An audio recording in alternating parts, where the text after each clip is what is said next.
Xitoy Tashqi ishlar ministrligining bayonotchisi Zhao Lijian tönügünki muxbirlarni kutib olish yig'inida Amerikaning Bejingda o'tkazilgan 2022 yillik qishloq olimpik tanharkat musobaqasini boykot qilish qaroriga qarshi tadbir qo'llanganligini o'tirib qo'ydi.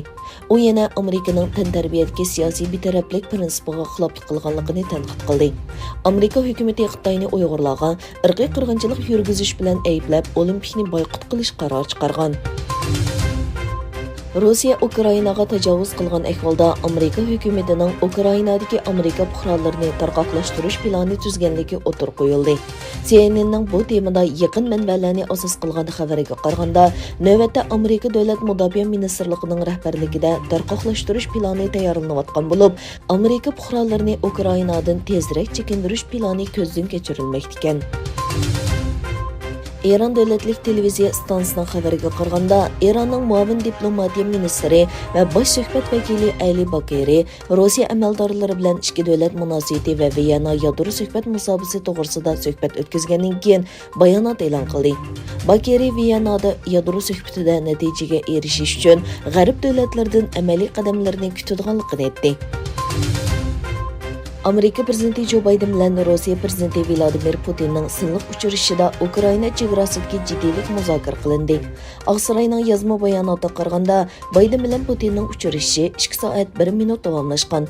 Yig'in jarayonida Amerika-Rossiya strategik muqimlik dialogi, tor hujumi va Eron qatorliq rayonlik masalalar muzokara qilingan. Arab Birleşme Xalifaligida hafta oxiridagi dam olish kuni yangi yil bilan tang juma shanba kunlariga qo'shilib, juma kuni tushdan keyin boshlab 2,5 kun sifatida yo'lga qo'yildi.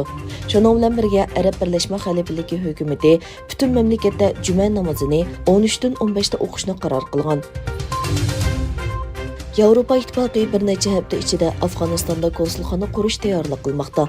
Yevropa İttifaqı komitetining bayonotchisi Nabila Massali Yevropa İttifaqıning Afg'onistonning poytaxti Kabulda eng tuban mavjudlikni saqlab qolish uchun davomli tirishadiganligini e'lon qildi. Shuning bilan birga konsulxonaning ochilishi Yevropa İttifaqıning Talibanni e'tirof qiladiganligidan derak bermaydi deb ta'kidladi. Jurnalist Jamal Qashqchiga suiqasd qilgan gumondorlardan biri Fransiyada tutilgan. Fransiya taratqullarining xabariga qaraganda, Saudiya Arabistonlik Khalid Al-Otayyi seshanba kuni Parijning Charles de Gaulle aerodromida tutib turilgan. Egilanishicha, Al-Otayyi Turkiya tutish buyrug'i chiqargan 20 kishining biri ekan. Bir soqchi amaldori Reuters agentligining ziyoratini qabul qilganda, Al-Otayyi 2019-yili Turkiya tarafidan chiqarilgan qo'lga elish buyrug'i bilan tutilganligini aytgan.